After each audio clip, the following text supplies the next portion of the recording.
Howdy, folks, and welcome back to another episode of Follow the Leader. I'm your host, Lee Larson, and from Georgia, I bring you Avery Claire Wrigglesworth. Welcome to the studio, Avery. Thank you so much for having me. Oh, folks, I'm excited for this one. So, Avery is the owner, operator, founder. Well, not really the founder. We'll talk about the story, but you run Lily Hill Tallow Company out of Georgia. It's a family farm, and you sell tallow and beef across the country and across the world as well. I don't really know food regulations. Just within the U.S. We are not, our beef is not inspected to be sold outside the country, and then our tallow, it's more just as shipping logistics and tariffs and things like that. We only ship within the U.S. But you have made quite a name for yourself. Not only do you post on social media the content of your farm and what it looks like to run in the everyday family farm, small farm operation, but you also explain how policies and global events affect you and your business. Now, is Lily Hill, is that something you grew up with? How did you come into Lily Hill? So my grandfather initially bought the first section of Lily Hill Farm, and my father expanded upon that. Growing up, we spent a lot of time out here, and then obviously when my sisters and I moved away, to go to college and pursue other careers, we all left the farm. And, there have been a lot of struggles going on back home that my dad was facing, trying to keep the cow-calf operation going. And, one of the reasons I stepped back in to take it over was when we got a call from him in 2019 saying, due to finances, he's going to have to sell it. My husband and I decided to quit our jobs in finance at the time and, step back into the operation and see if we could turn it around. So. Well, I can clearly see your business savviness. I know, and part of your story was that expansion into tallow and monetizing it and getting into the sort of skincare world. What also stands out to me is just reading your story on your website is how I guess the property itself was first bought by an American soldier who was a German POW. Is that what I'm understanding? Yes, so that was my grandfather, who was a prisoner of war, and I wish I had more time that I could have. I was very young when he passed away, so I didn't get to spend too much time or, get to really understand all of what he went through. But, he was the one that came back and really bought the first section of the farm. And actually where the name comes from, Lily Hill, was on that first section. So we have these hillsides that bloom in zephyr lilies, these native zephyr lilies, every spring. So that's where the name come from. A lot of people call me Miss Lily or think that it's after a family name, but it's actually to represent those beautiful native plants that we have on the property. Wow. Well, as you talk about, you're outside of, it's Troup County, Georgia? Yes, we're in Troup County, Georgia. Yeah. How, I know that in order to make your operation work, you also partner with other farms that are up to your standards. I know that you take that very seriously, the quality of your source material. Mm-hmm. And you talk about that quite a bit on your Instagram a lot. How has it been to find other family farms that have the quality you're seeking? Is it becoming harder over time, or what does that look like? Well, I think because we process our own cattle, it's kind of given me a backdoor into having access and knowing some of these other farms that are processing in the area. So my processor is really great, and he actually owns his own grass-fed, grass-finished cattle. So I source some of our suet from him, and then also all of his customers, he allows me to he'll check with them first, but if I want to reach out to any of the other farmers that he is processing for to see if they have extra suet, I can kind of work through him there. And then I think also because I am active on social media, I have had another really great farm who actually isn't local, Grandview Beef. They're fantastic. If you're in Idaho, recommend looking them up. They reached out to me and said they had a wholesale kind of a purchase they had lined up fall through last minute, so they had a lot of extra suet. And so I was able to purchase that from them, help them out, and also give me another really great source for product. So they're the only ones that aren't local, but I follow them on social media, and Amanda and them who run it are very knowledgeable and run a great operation, so I had full confidence in that. Yeah. Well, and I think that it also shows how careful and how much responsibility you place in being a farmer or a livestock tender and the whole process. Because without these visual aids, we just don't know how our meat is processed.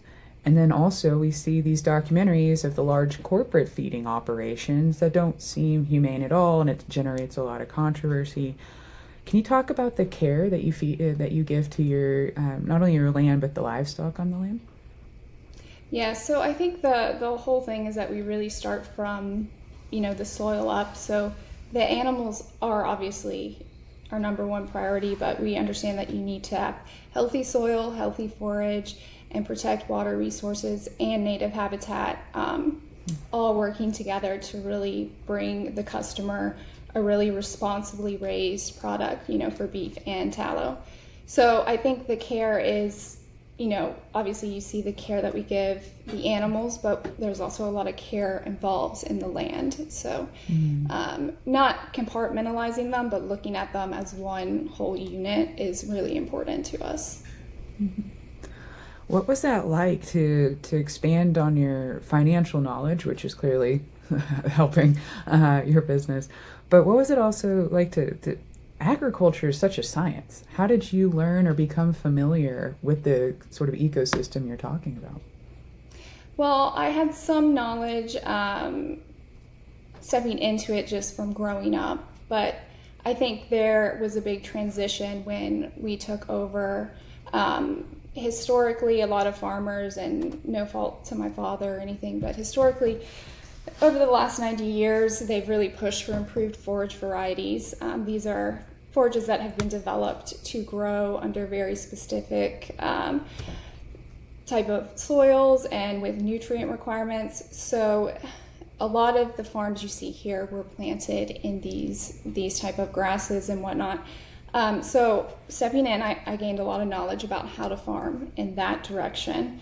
And while useful, and there is still a place for improved forages, I have done a lot of my own research in looking at how we can transition back to native plants and forages so we can obviously cater to that wildlife habitat, as well as producing really good forage for our cattle. So I think some of it was learning from my father, some of the things that he had gained experience on the ground from his knowledge, but then also looking outside the box and being willing to expand and potentially go in a different direction, and also educate yourself in other ways, just to really transition the operation into kind of a new era. Yeah. Well, it's also your husband's been very involved. And you have a team around you that's quite impressive. As I mentioned, your husband Mark has been very much hands-on, but your manager Morris Hobson, I mean, we're talking decades of ag and farm and experience. How did you find him, someone like Mark? Well, he's actually been on the farm for 30 years. Sorry, someone like Morris. How did you find someone? Mark is your husband. How did you find someone like Morris, the farm manager? Gotcha. So Morris, actually, my father had found him, and he has worked on the farm for over 30 years.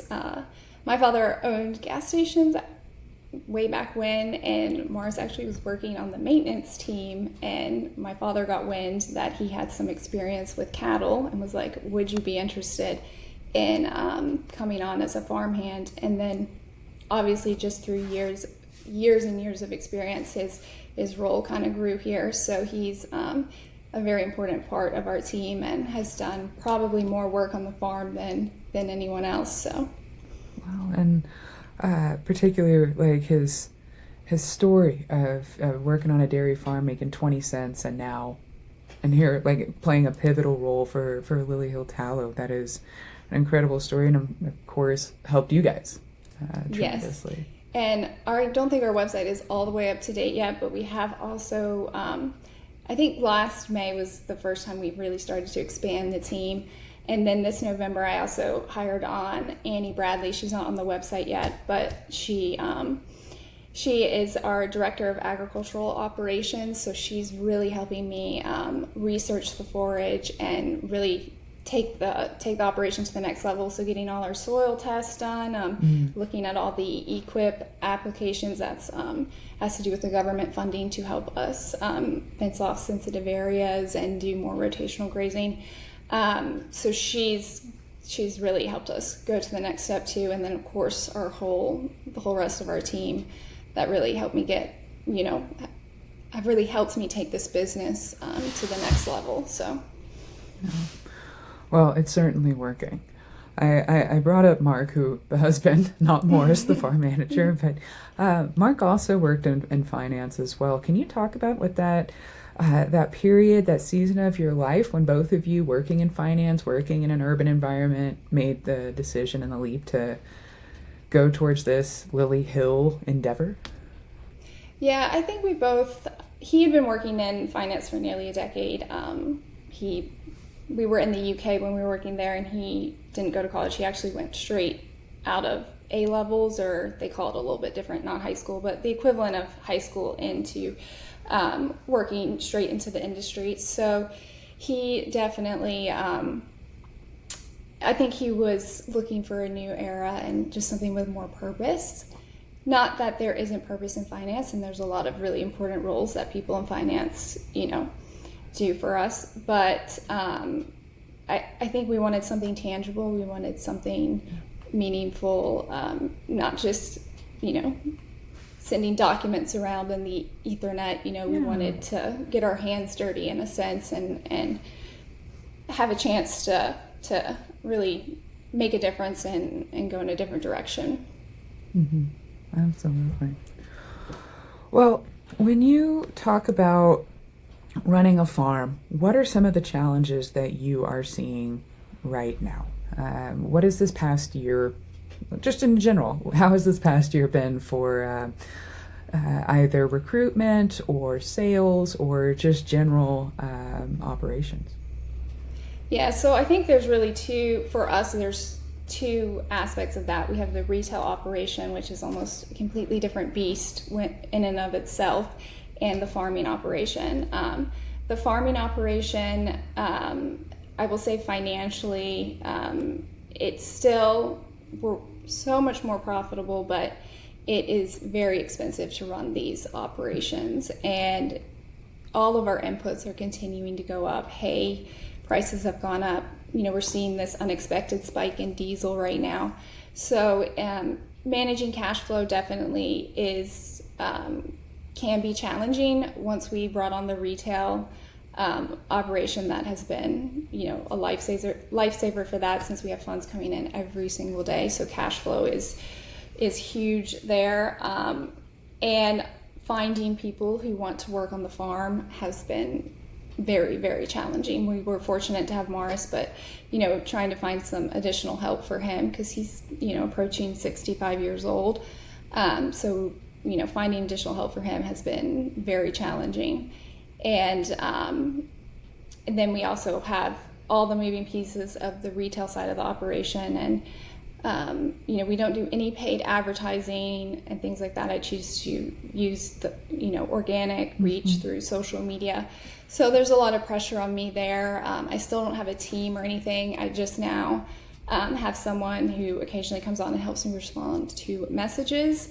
But besides, as far as posting content, editing, all of that, I handle all of that as well.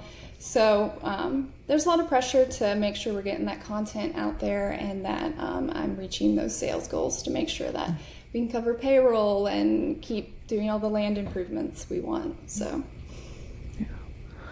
Well, and that's a point you made about finding labor.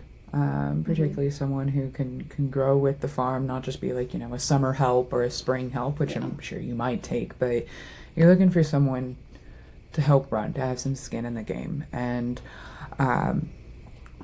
for that, would it be someone who would have a similar story like Morris? And is that a real expectation? Or are some of these people that are going into farming, like, now do they have college degrees in ag sciences? What does it look like to try and hire someone to fill the shoes of Morris?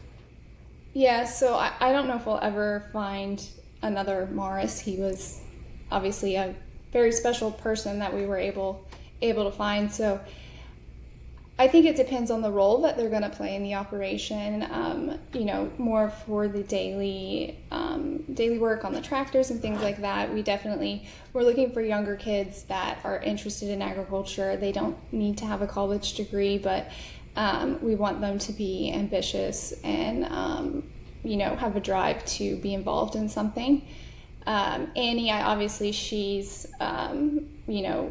she got her degree in agriculture and is now getting her master's in agricultural communications in all of her free time when she's not helping us. I think it depends on what role we're looking for them to fill.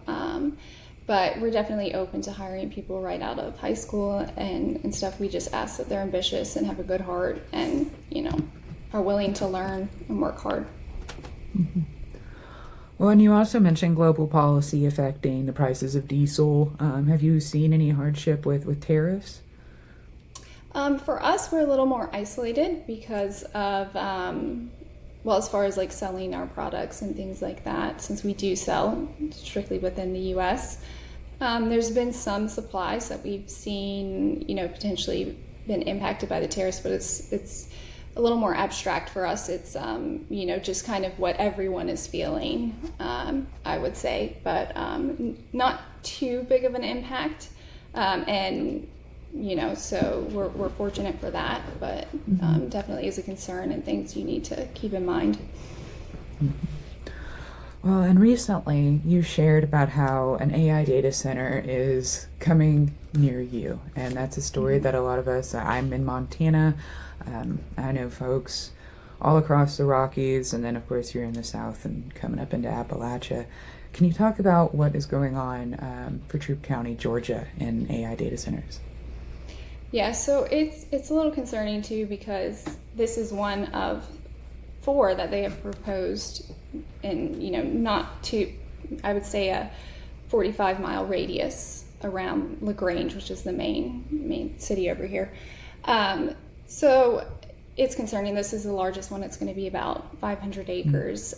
They originally proposed to have it in a different site we have a Kia manufacturing plant. They proposed to put it over there, and then there's a lot of pushback by the local residents. So then they decided to move it to this other location.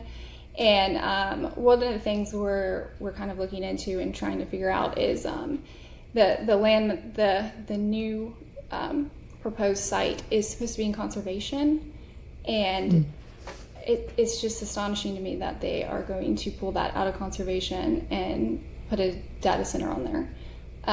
We have an industrial park not too far, but it's already going to be getting a large Google data center, so they can't put it in there because the strain on the electricity and the power infrastructure will be too much, so they have to find a new location. So that's why they're looking at this one. But we've put our land, we're looking at putting most of our land in conservation, and what is the point of having these programs and the conservation programs if a developer can now just come along and decide to put a data center on it? It's very concerning, and it's raising a lot of questions within our community about what is really going on here. Mm-hmm. Yeah, and not only there's so many concerns for AI data centers. What are some of the concerns that you and your community have, specifically with those planted? Yeah, so we need to understand how are they going to be sourcing the water for the cooling. Like, there obviously are closed loop systems. But if they're going to be pulling from the aquifers, and we do have these other 4 data centers all in close proximity, so like one may be okay, but I mean, you put all 4, that can really impact our water supply here. And we're fortunate to live in a part of the country where we don't have to, we have plenty of water. Our aquifers are pretty stable, and we, generally don't have issues accessing water with water restrictions. But, this is a new concern. Well, what do the data centers mean for our water? And that no one can really answer that. And there's also the aspect, there's a lot of noise associated with them, the cooling fans, things like that. How will that impact wildlife? Fragmentation of, native habitat as well. We're doing a bunch of restoration on our farm. Is it going to be worth it if, right down the road, it's, a lot of the natural migration paths of these animals is being, hindered and things like that. So it's frustrating. And then there's also the rezoning aspect of it. It's going to put a lot of pressure on our farm and surrounding areas to be put into industrial use, just because as the data center will probably bring a couple other needs to the area that have to do with industry and not agriculture. So that's another issue, and we still haven't purchased the remaining acreage of our land. We just leased that, and we could very potentially be outpriced by developers. If we get rezoned to light industrial, it could be game over. Yeah. Wow, thank you for that, because I don't think people really understand like the property and the zoning aspects of it. They're familiar with the noise, they're familiar with the water usage and those things, but this stuff will really mess up property ownership, property rates, tax rates, all sorts of. And then, like you said, here you are trying to be a good steward of the environment, and developing your farm operation with natural migratory pathways considered. This is a part of your, like you said earlier, this ecosystem that you've created, and it's very dystopian that something so cold and machineless and like also just a warehouse of servers. Like, it's not even like a factory where it's going to employ the town and it's going to pull the town out of poverty. It's just a warehouse of computers, and it's a concern. I don't know how that's going to unfold, and it feels kind of just gross as a human being, like these beautiful lands. Go ahead. And they just I feel like we're rushing into this. We don't really fully understand the impacts that these data centers could be having on the environment and the people around them. And I think it's frustrating too when you go to these commissioner meetings or you try to stand up in front of them and ask them questions and they don't know the answers to them. And there is some literature saying that if the data centers are done right, they can have minimal impact, and they should be okay. But that's not going. I mean, not every single data center is going to be done with closed loop cooling systems, things like that. They're going to cut corners on some of these, and it's going to have negative impacts. So I think also if people are in a community where a data center has already kind of been finalized and in progress, I think it's important for them to also go to those commissioner meetings, let the commissioners know that they are watching them, and they really need to push for strict ordinances to make sure that they are building these data centers to be as environmentally friendly as possible, which I think a lot of towns it's already a done deal for a lot of places. So and it's like you said, it's a done deal for a lot of folks, and it's corporations are not that's not their purpose, is to be mindful of environmental regulations and impact. It's to make money, it's to profit, and like you said, cut corners to do so. And it's scary because, like you said, it's so all-consuming and it's so pushed. We're rushing so hard into this, and it feels if it's that significant, we need to have quite a number of laws around it with, regulations like it's a utility. If you want it to be this ubiquitous and like this whole big thing, then we're going to have to really regulate it. So, well, Tell me, just being online, I know that you said that that's you. You don't have a social media person that you were running. You're wearing a lot of hats, including the very beautiful one that you're wearing right now. Um, but you do. Can you talk about that walk into social media? I see that it's already connected you with sources across the country. That's fantastic. It's connected you with the community. But it's also kind of shaped, it's an interesting place because you're a woman running a farm in Georgia, and there's all sorts of commentary and controversy around all of these things, specifically over beef tallow. I know that New York Times reached out to you for a comment, but you didn't like the angle of the story. Can you kind of talk about the beef tallow controversy and how your take on it? Yeah, it was interesting when they reached out to me because they were a little vague on what the story was going to actually cover, and I ended up getting a little more information out of them, and it was kind of it was a skeptical take on what beef tallow was and if it was actually anything but really just putting cooking grease on your face. But they wanted to tie it into the cattle industry in our farm, and it just didn't really align with what I wanted our brand to represent, and that was fine if they wanted to do that article.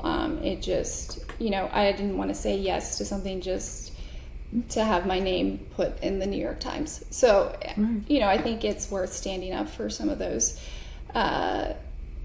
If it's not aligning with your voice, don't do it. And there is a lot of controversy around it, and I think a lot of dermatologists, do say you need to be wary of it and things like that. But it really is no different than any other emollient. It just happens to be sourced from an animal versus plants or synthetically produced, which is what we see most commonly in skincare today.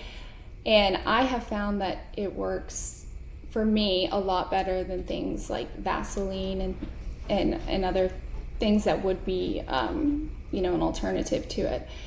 So I think one of the issues that big skincare kind of has with it is that there is a lot of variation.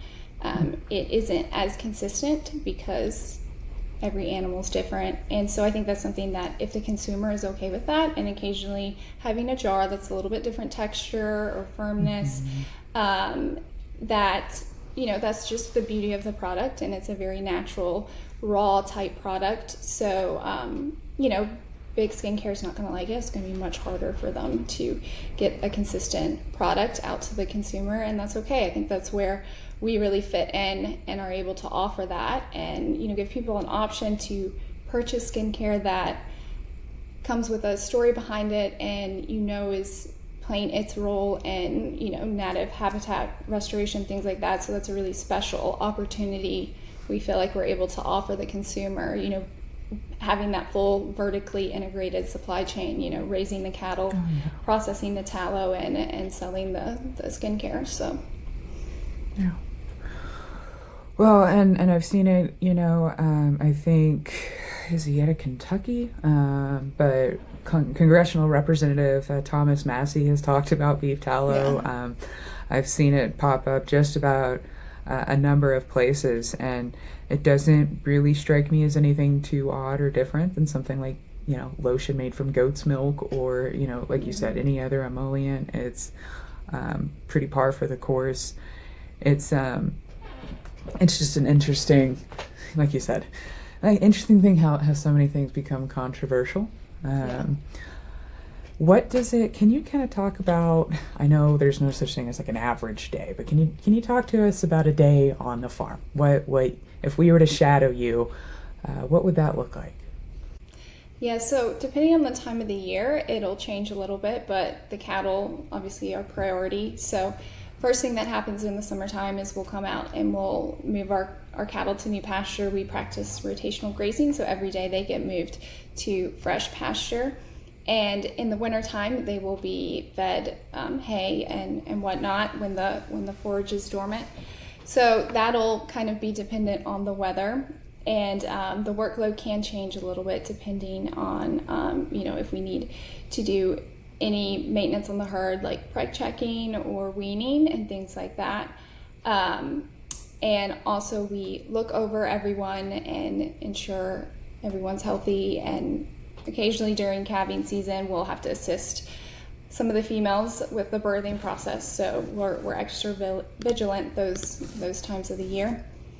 And then certain days of the week, Monday through Thursday, we ship our beef and tallow products. So I do have a small team who helps out with that, but I always like to stop in and double check everything's going out smoothly. And we also have 2 part-time team members that help me out with all of the tallow. So I oversee all of the tallow production as well. So we're rendering tallow every day and working on keeping up with demand for the skincare as well. And that's a lot because you have a small team, and the Yes. pressures you're facing are a lot. Yes. Folks, please go and buy her products on her website. One of the sweetest things I saw earlier was your lovely greyhound dog. I know that you also told me before we started recording that you have 2 guardian dogs. Can you talk about the role of dogs on a farming operation such as yours? Yeah, so it was actually in 2020, right after we'd moved back on to take over the farm, we had a couple attacks on the livestock from the neighbors' dogs, and they were running the herd through some of the fences, and also they mauled the ears of some of the calves. So it was pretty distressing, and we needed something out here able to watch the herd at all hours. So I did my research and I found some Anatolian Shepherds for sale, and they are specifically livestock guardian dogs, so they stay with the herd. Occasionally they come in the office during the daytime. It gets quite hot here in Georgia, and they're a little bit more acclimated to cooler weather, but they come in for the air conditioning. But at night you will find them with the herd, roaming around, barking, making sure that any other canines or predators steer clear. And once we purchased the Anatolians, we haven't had an issue since. So they are very important to, and it's, a lot of people think it's a financial decision. We can't have any losses due to predator pressure, but really for us, it was just more of an emotional, the well-being of the animals. So, Yeah.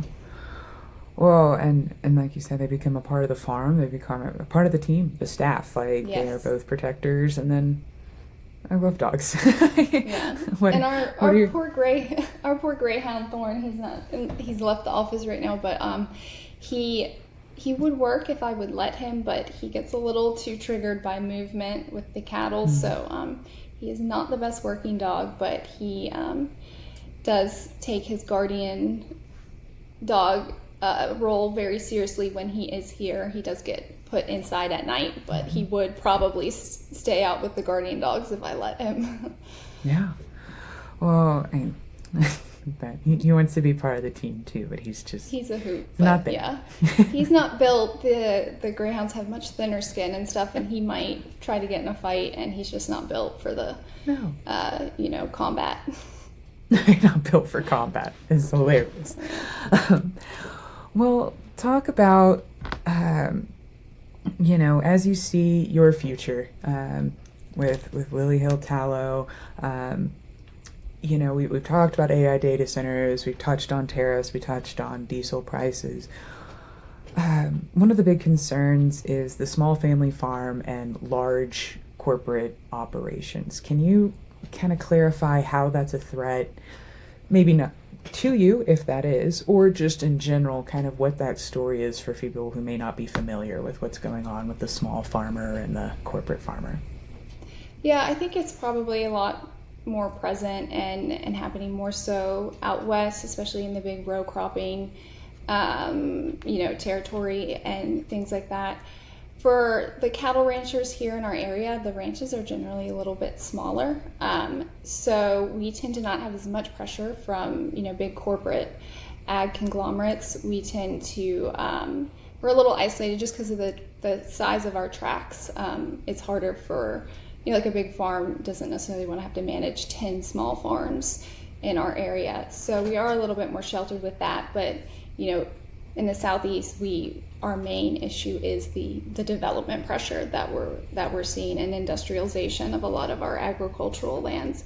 So I don't have any first-hand encounters of acquisitions that have happened of smaller farms getting eaten up by some of the larger ag businesses, but I think that probably it just has to do with our environment and our location. But out west, I'm sure that they are seeing a lot more consolidation and things like that, especially where they do a lot more of the row cropping and commercial ag out there.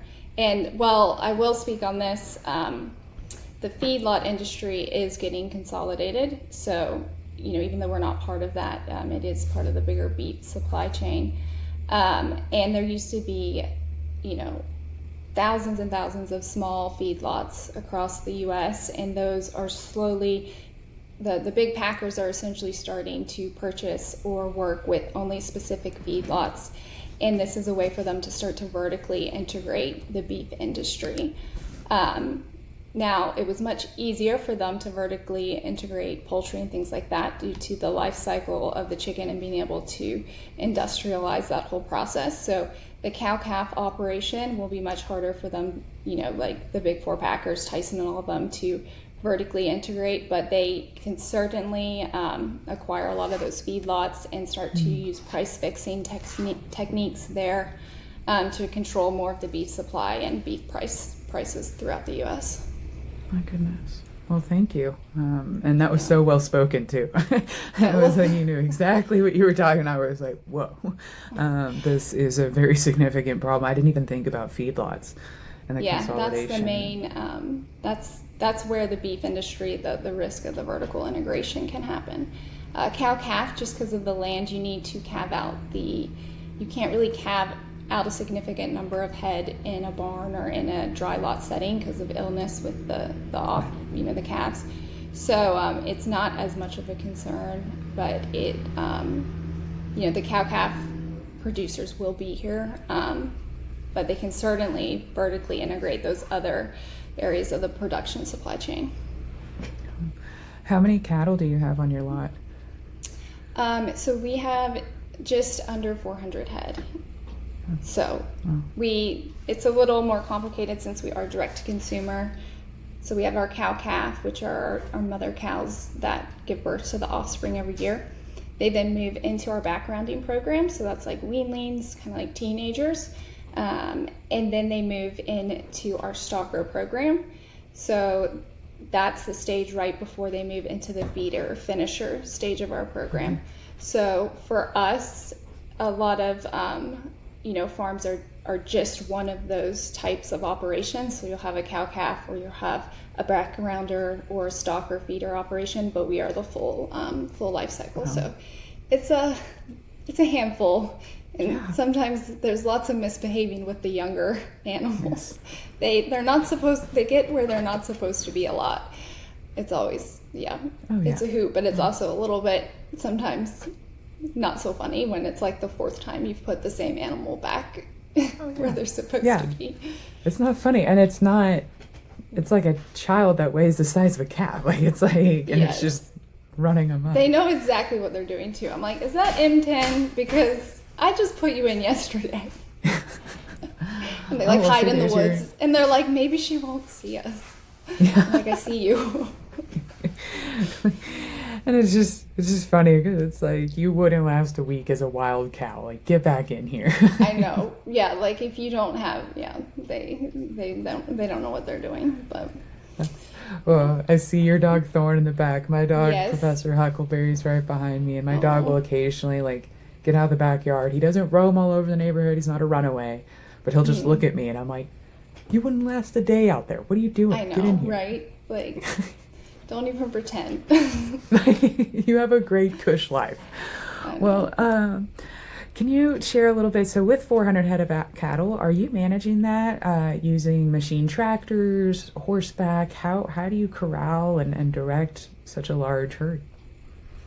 So we're fortunate that most of our cattle are they work pretty well with how we like to move them. Sometimes we use a little bit of like bait, so we'll use a little bit of feed or hay to lure them where we want them to go, and a lot of times that is a very efficient way.